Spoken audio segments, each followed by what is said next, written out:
Kisah seorang ibu muda di Surabaya yang diceraikan suami hanya gara-gara melahirkan bayi cacat menjadi viral setelah ditayangkan media termasuk surya.co.id.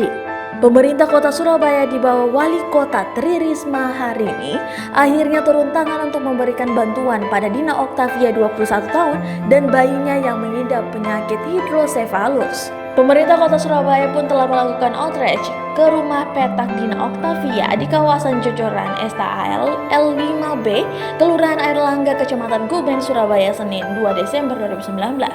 Kepala Dinas Pengendalian Penduduk, Pemberdayaan Perempuan dan Perlindungan Anak DP5A Kota Surabaya, Chandra Orat Mangun, mengatakan pemerintah kota Surabaya memberikan intervensi bantuan kepada Dina Oktavia beserta keluarganya.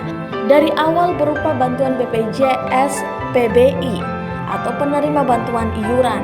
Klien juga sudah didampingi pihak Puskesmas Mojo, baik pendampingan psikologi ibunya maupun perawatan sang bayi, kata Chandra Senin 2 Desember 2019.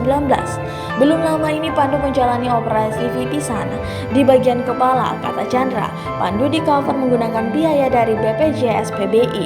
Selain mendapat bantuan BPJS PBI, keluarga Dina Oktavia itu juga mendapat bantuan pengurusan KK dari pihak kecamatan serta bantuan PKH dari Dinas Sosial.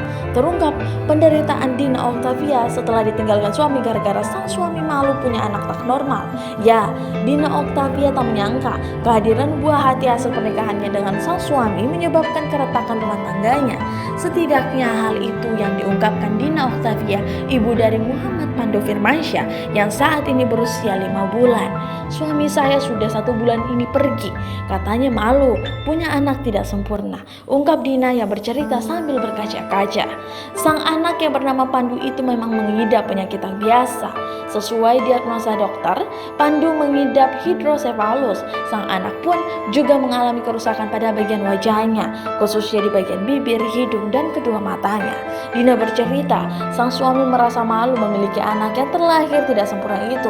Terlebih mertua Dina juga enggan mengakui keberadaan Pandu yang merupakan hasil pernikahan Dina bersama sang suami. Dina menyadari pernikahannya itu sempat ditentang sang mertua lantaran kondisi Dina yang berlatar belakang keluarga tak beruntung. Hanya saja pasangan muda itu masih bisa menjalani cobaan itu hingga memiliki buah hati. Namun belakangan sang suami beserta keluarganya enggan mengakui Pandu lantaran terlahir dalam kondisi tak normal. Penderitaan Dina pun kian bertambah saat belakangan sang suami menyuruh dirinya mengurus cerai sendiri.